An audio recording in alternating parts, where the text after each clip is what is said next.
அந்த பெயின் கில்லருக்குள்ள இருக்கிற அந்த இன்கிரீடியன்ட் மருந்து, அந்த சக்தி அம்மா தான் அப்படின்னு சொல்ல வர்றார். வாங்க சார்.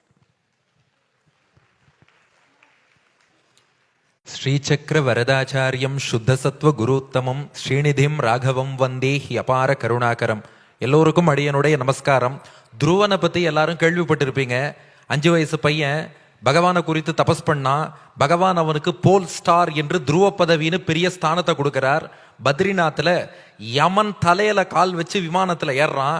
நந்தன் சுனந்தன் என்ற விஷ்ணு தூதர்கள் துருவனை அந்த துருவ பதவி நோக்கி அழிச்சுன்னு போறாங்க. அப்போ முன்னாடி பார்த்தா துருவனுக்கு முன்னாடி ஒரு விமானம் அதே துருவ பதவி நோக்கி போச்சான். துருவனை வாழ்கிட்ட கேட்டான், இந்த விமானத்தில் யார் போறான்னா, உங்க அம்மா சுனீதின்னு சொன்னான். துருவன் பார்த்தா, நான் தானே 5 மாசம் தபஸ் பண்ணேன், எனக்குத்தானே துருவ பதவின்னு பகவான் சொன்னா, எனக்கு முன்னாடி எங்க அம்மாவுக்கு துருவ பதவியான்னு கேட்டான். அப்போ அந்த விஷ்ணு தூதர்கள் நந்தன் சுனந்தன் சொன்னார்களாம், தபஸ் நீ பண்ணியிருக்கலாம்ப்பா, ஆனா தபஸ் பண்ணுன்னு உன்னை தூண்டி உனக்கு அந்த ஆரோக்கியத்தை எனர்ஜியை கொடுத்தது உங்க அம்மா. அதனால உங்க அம்மா முதல்ல துருவ பதவிக்கு போவா, ஃபாலோ பண்ணிட்டு பின்னாடி போ என்று அவர்கள் சொன்னார்கள். அதைத்தான் ஸ்ரீ கிருஷ்ணா ஸ்வீட்ஸ்ல முரளி சார் இப்ப பண்றார். முதல்ல யாரெல்லாம் பிரசித்தமாக இருக்கிறார்கள்னு பார்த்து அவர்களுடைய தாயார மேல உட்கார வச்சு ஹானர் பண்ணி, பிள்ளைகளை கீழே உட்கார வச்சு துருவனுக்கு பகவான் எத்தகைய ஒரு அனுகிரகத்தை பண்ணானோ அதை எல்லாருக்கும் இப்போ ஸ்ரீ கிருஷ்ணா ஸ்வீட் சார்பிலே செய்து கொண்டிருக்கிறார்கள். யக்ஷ பிரஷ்னம் மகாபாரதத்தில் பெரிய ஞான களஞ்சியம் அது. 125 கேள்வி யக்ஷன் தர்மபுத்திரனை பார்த்து கேட்கிறான். அந்த யக்ஷ பிரஷ்னத்துல ஒரு கேள்வி, கிம் ஸ்வித் குருதரம் பூமேஹே, பூமியை விட உயர்ந்தவர் யார் அப்படின்னு யக்ஷன் கேட்கிறான். தர்மன் பதில் சொன்னா, மாதா குருதரா பூமேஹே, பூமியை விட உயர்ந்தவள் யாருன்னா தாய்னா. என்ன காரணம், ஏன் தாயை பூமியை விட உயர்ந்தவள்ங்கிறோம்னா, பூமிக்கு ஒரு இயல்பு உண்டு. அகழ்வாரை தாங்கும் நிலம். நம்ம மிதிச்சாலும் வெட்டினாலும் குத்தினாலும் உதைச்சாலும் பூமி பொறுத்துக்கும்.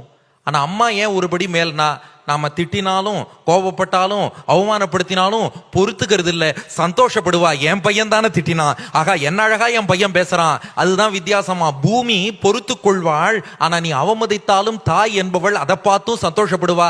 கர்ப்பத்துல எத்தனை தடவை உதைச்சிருப்போம், ஒவ்வொரு தடவை உதைக்கும் போதும் என் குழந்தை உதைக்கிறான்னு சந்தோஷப்படுறா இல்லையா. அதனாலதான் மாதா குருதரா பூமேகே, பூமியை விட உயர்ந்தவள் என்று இது யக்ஷ பிரஷ்னத்துல வருது. இதை அடியன் பிரத்யட்சமாக பார்த்தேன். ஒரு உதாரணம் சொல்ல வேண்டாமா, வாழ்க்கையிலேருந்து சொல்லணும்னு இருக்காங்க. இப்போது அடியன் +2 படித்து பூர்த்தி பண்ணுற சமயம் எங்கள் அம்மா எங்கிட்ட சொன்னாங்க, பார்ப்பா நல்ல கட் ஆஃப் வாங்கணும், அப்போ தான் MBBS சீட்டு கிடைக்கும். மேடம் அறிமுகத்தில் சொன்ன மாதிரி ஊசி போடுற டாக்டராக வரணும்னா அதுக்கெல்லாம் கட் ஆஃப் மார்க் நல்லா வாங்கணும் அப்படின்னு எல்லாம் எங்கள் அம்மா சொன்னா. ஆனால் நமக்கு ஆணவம்னு சொல்கிறதா அறியாமைன்னு சொல்கிறதா என்னன்னு சொல்கிறது. நான் சொன்னேன், நீ இவ்வளோ தூரம் எனக்கு அட்வைஸ் பண்ணுற இல்லையா, நான் பார் நல்ல மார்க் வாங்கி மெடிக்கல் சீட் வாங்கி உன் முகத்தில் கரிய பூசுறேன் பாருன்னு. எப்படி சொல்லியிருக்கோம் பாருங்க. இப்படி சொல்லிட்டேன். எங்கள் அம்மா அப்பா கண்டுக்கல. பின்னாடி மார்க்கெல்லாம் வந்தது. பார்த்தா அது மதில் மேல் பூனை மாதிரி, இவனுக்கு மெடிக்கல் சீட் கிடைக்குமோ கிடைக்காதோன்னு கொஞ்சம் மதில் மேல் பூனை மாதிரி மார்க் வந்தது. மறுபடியும் எங்கள் அம்மாட்ட போனேன். என்ன சொன்னவன், மார்க் வாங்கி சீட்டு வாங்கி முகத்தில் கரிய பூசுவேன்னு சொன்னவன். போனேன், அம்மா இந்த மாதிரி ஆயிருக்கே, என்ன பண்ணுறது. கவலைப்படாதடா கிடைச்சிடும். இல்லை கவர்மெண்ட் சீட் கிடைக்காது போல இருக்கே, கவலைப்படாத ப்ரைவேட்லேயாவது சேர்த்து உன்னை படிக்க வைக்கிறேன்னா. நான் சொன்னேன், நாமெல்லாம் மிடில் கிளாஸ் ஃபேமிலி, இப்பயும் மிடில் கிளாஸ் தான்.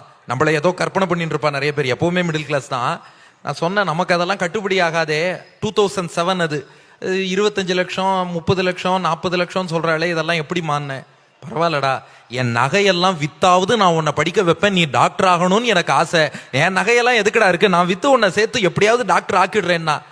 நான் சொன்னேன், அம்மா நான் உன் முகத்தில் கரிய பூசுவேன்னு நீ இப்படி சொல்றியே. அம்மா சொன்னா, பரவாயில்லடா, பிரைவேட் காலேஜில் படிச்சாவது என் முகத்தில் கரிய பூசு, உன் கழுத்தில் ஸ்டெத்தாஸ்கோப் வந்துட்டா எனக்கு சந்தோஷம்னா. அதான் அம்மாங்கிறது. இதைத்தான் யக்ஷ பிரஷ்னத்தில் இருக்கு. அதைத்தான் ஒரு புது கவிஞரும் அழகா சொன்னார். தூய நிலமாய் கிடப்பாள் தன் தோளில் என்னை சுமப்பாள், தன்மையில்லாமல் நான் மிதித்தாலும் தாய்மையிலே மனம் கனிந்திடுவாள்னு. அதுதான் தாய் உள்ளம்னு சொல்றா. சரி, மெடிக்கல் சீட் வாங்கியாச்சு. ஈரோடு மெடிக்கல் கடைசியில் பாருங்க, கவர்மெண்ட் சீட்டே நமக்கு கிடைச்சிருத்து. நமக்கு பிரைவேட்டுக்கு வசதி கிடையாது, கவர்மெண்ட் சீட்டில் கிடைச்சிருத்து. அதுக்கப்புறம் தான் ஈரோடில் மெடிக்கல் காலேஜில் படிக்கிறேன். நமக்கோ ஆச்சாரம் அனுஷ்டானம், வெளியிலலாம் சாப்பிட மாட்டோம். இங்கேயே மேடையில் பார்த்துருப்பேன், எது கொடுத்தாலும் ரைட்டுன்னு தள்ளுற ஆள். ஹாஸ்டலில் தங்கி கேன்டீனில் சாப்பிட்டு இதெல்லாம் நமக்கு ஒத்து வராது. எங்கள் அம்மா சொன்னா, பேங்க்கில் வேலை பார்த்துட்டு இருந்தேன் எங்கள் அம்மா, எனக்கு வேலையே போனாலும் பரவாயில்ல, லாஸ் ஆஃப் பேல உன் கூட வந்துடுறேன், டிரான்ஸ்ஃபர் எப்போ கிடைக்கிறதோ கிடைக்கட்டும்னு சொல்லிட்டு என் கூட வந்து தங்கி இருந்து 5.5 வருஷம் சமைச்சு போட்டு என்னை படிக்க வச்சா எங்கள் அம்மா. இதெல்லாம் எவ்வளோ பெரிய தியாகம்னு நினச்சி பாருங்க. அடியன் தான் அவளுடைய உலகம் என்று கருதி வேற எதுலையுமே நாட்டம் இல்லாம எங்கேயாவது சொந்தக்காரா கல்யாணம் அது இதுன்னு கூப்பிட்டாலும் இல்ல பையனை பார்த்துக்கணும் வரல, பையன் தான் என்னுடைய உலகம் என்று வாழ்ந்து அந்த மாதிரி மொத்தமா நமக்காகவே மொத்தமா அர்ப்பணித்து. இன்னொரு ரகசியம் சொல்லணும், நம்ம உபன்யாசம் பண்றோம்னாலும் அதுக்கும் அம்மா தான் காரணம். இல்லைன்னா இங்கேயோ ஒரு பிரைமரி ஹெல்த் சென்டர்ல உட்காந்து பாராசிட்டமாலும் அமாக்சிலினும் தான் எழுதி கொடுத்துட்டு இருப்பேன். உபன்யாசத்துக்கு அம்மா என்ன பண்ணா, ஆச்சாரியன் தானே அனுகிரகம் பண்ணார்னா ஆச்சாரியன் அனுகிரகம் தான் ரொம்ப பெருசு. ஆனா அது எல்லாத்துக்கும் ஒரு விதைன்னு ஒன்று இருக்கும். 2011 சும்மா என் நண்பர்களோட உட்காந்துட்டு சில ஆன்மீக விஷயங்கள்லாம் பேசிட்டு இருந்தேன். இதை எங்கேருந்தோ எங்கள் அம்மா கவனிச்சுட்டு, இவன் நல்லா சொல்கிறானே, இது எதுக்கு ஃப்ரெண்ட்ஸோட பேசணும், இது எங்கேயாவது நீ கோவிலில் பேசலாமேன்னு சொல்லிட்டு நாச்சியார் கோவிலில் பட்டாச்சார்கிட்ட போய் சந்திச்சு கல்கருட சேவையில் என் பையனுக்கு பேசுறதுக்கு ஒரு வாய்ப்பு கொடுங்க, நன்னா பேசுறான்னா சரின்ட்டு தற்செயலாக ஒரு ஆக்சிடென்டலாக ஆரம்பிச்சது தான் உபன்யாசங்கிறது.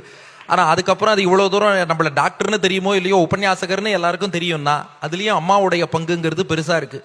அப்போது தன்னுடைய மகன்தான் உலகம், அவனுக்காக என்ன வேணாலும் தியாகம் பண்ணுவேன் அப்படின்னு சொல்லி ஒரு தாய் இருக்கான்னா அந்த தாய்க்கு என்ன கைமாறு செய்ய முடியும்னு கொஞ்சம் யோசிச்சு பாருங்களேன். என்ன நாம சொல்றது என்ன, ஸ்ரீ கிருஷ்ணா ஸ்வீட்ஸ் நடத்துறா. ஸ்ரீ கிருஷ்ணன் பாகவத புராணத்துல ஒரு வார்த்தை சொல்றான். 11வது வயசுல கம்சனை வதம் பண்ணி தன் பெற்றோர் தேவகி வசுதேவரை சிறையிலேருந்து விடுவிக்கிறான் கண்ணபிரான். அம்மா அப்பா காலில் வந்து விழறான். தேவகியும் வசுதேவரும் கிருஷ்ணனை ஆசீர்வாதம் பண்றா. ரொம்ப எமோஷனல் மூமெண்ட் அது. இப்ப நாம இங்க பார்த்தோமே எமோஷன் நினைச்சு பாருங்க. தேவகி வசுதேவர் 11 வருஷம் கழிச்சு கிருஷ்ணனை பாக்குறா. கிருஷ்ணன் 11 வருஷம் கழிச்சு அப்பா அம்மாவை பாக்குறான். முதல் வார்த்தை சாரி மன்னிச்சிருங்கோன்னா. முதல் வார்த்தை அப்பா அம்மாவை சௌக்கியமான்னு கேட்கணும், அவன் சாரி மன்னிச்சிருங்கோன்னா. ஏண்டான்னு கேட்டா, 11 வருஷம் பெற்றோர்களுக்கு பணிவிடை செய்யாமல் கழித்தேனே, இந்த 11 வருஷமும் என் வாழ்வில் வீழ்நாள்கள் அப்படின்னு நான் கிருஷ்ணன். அவா பார்த்தா அதனால பரவாயில்ல கிருஷ்ணா, இதுக்கப்புறம் பார்த்துக்கலாமே. அப்போ கிருஷ்ணன் சொல்றான், இது பாகவத ஸ்லோகம், ந தயோர் யாதி நிர்வேஷம் பித்ரோர் மர்த்திய சதாயுஷா. ஒரு மகன் 100 வயது காலம் பணிவிடை செய்தாலும் பெற்றோர்கள் நமக்கு செய்த கைமாறுக்கு ஈடாகாது. 100 வயசு கைங்கரியம் பண்ணாலும் ஈடாகாதுங்க போது நான் 11 வருஷத்தை விளையாடி கழிச்சுட்டேனே. நாம் அந்த 11 வருஷத்தை கிருஷ்ணலீலைன்னு நம்ம கொண்டாடின்னு இருக்கோம். ஆனா அதே 11 வருஷத்தை என் வாழ்நாளில் வீணாக கழித்தேன், பெற்றோர்களுக்கு பணிவிடை செய்யல. பரவாயில்ல, இனி என் காலம் முழுக்க பெற்றோர்களுக்கு பணிவிடை செய்ய போறேன்னு சங்கல்பம் பண்ணி அதுலேருந்து அடுத்த 114 வருஷம், கிருஷ்ணன் 125 வருஷம் பூமியில எழுந்தருளியிருந்தான். அதுல 114 வருஷம் பெற்றோர்களுக்கு பணிவிடை செய்யறான். அதுக்கு தான் சங்கல்பம் பண்ணி தேவகி வசுதேவர் அதுவரை வாழும்படி பண்ணான். கிருஷ்ணன் வைகுண்டம் போனதுக்கு அப்புறம் தேவகி வசுதேவர் போறா. இது பாகவதத்துல வரலாறு. ஏன் பகவான் சங்கல்பம் பண்ணான்னா, தன் கடைசி மூச்சு வரை பெற்றோர்களுக்கு கைங்கரியம் பண்ணணும்னு கிருஷ்ணனுக்கு ஆசையம். ஆனா அப்படி இருக்க நாமெல்லாம் பெற்றோர்களுக்கு பண்றோமா? எங்க அம்மாவுக்கு நான் என்ன பண்ணிட்டேன் அப்படின்னு யோசிச்சு பார்த்தா ஒண்ணுமே பண்ணல, அதுதான் சொல்லணும். இந்த அம்மா கிடைக்கிறதுக்கு நாம ரொம்ப கொடுத்து வச்சிருக்கணும். ஆனா அந்த அம்மாக்கு she definitely deserves a better son or daughter. நாம அப்படி ஒன்றும் பண்ணலையே, என்னதான் பண்றது அப்படின்னு நினைக்கும் போது நாம என்ன பண்ணணுமோ அதை முரளி சார் பண்ணிட்டார்.